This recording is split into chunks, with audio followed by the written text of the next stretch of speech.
त्रिविधं नरकस्येदं त्रिविधं नरकस्येदं द्वारं नाशनमात्मनः द्वारं नाशनमात्मनः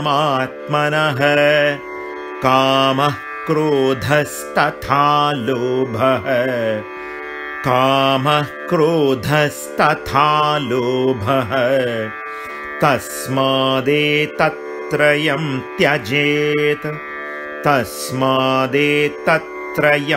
त्यजेत् एतैर्विमुक्तः कौन्तेय एतैर्विमुक्तः कौन्तेय तमोद्वारैस्त्रिभिर्नरः तमोद्वारैस्त्रिभिर्नरः आचरत्यात्मनः श्रेयः आचरत्यात्मनः श्रेयः ततो याति परां गतिं ततो याति परां गतिम् यः शास्त्रविधिमुत्सृज्य यः शास्त्रविधिमुत्सृज्य वर्तते कामकारतः वर्तते कामकारतः न स सिद्धिमवाप्नोति न स सिद्धिमवाप्नोति न सुखं न परां गतिं न सुखं न परां गतिम् तस्माच्छास्त्रं प्रमाणं ते तस्माच्छास्त्रं प्रमाणं ते कार्याकार्यव्यवस्थितौ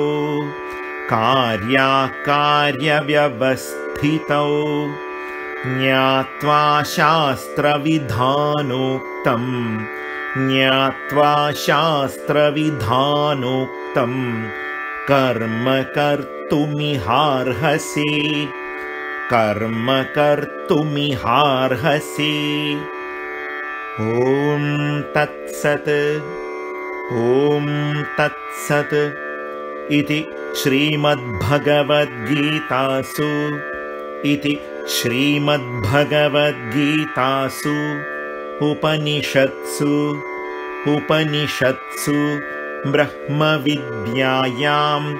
ब्रह्मविद्यायां योगशास्त्रे श्रीकृष्णार्जुनसंवादे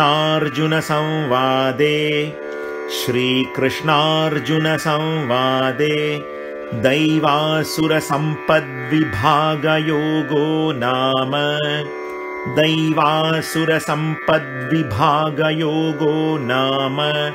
षोडशोऽध्यायः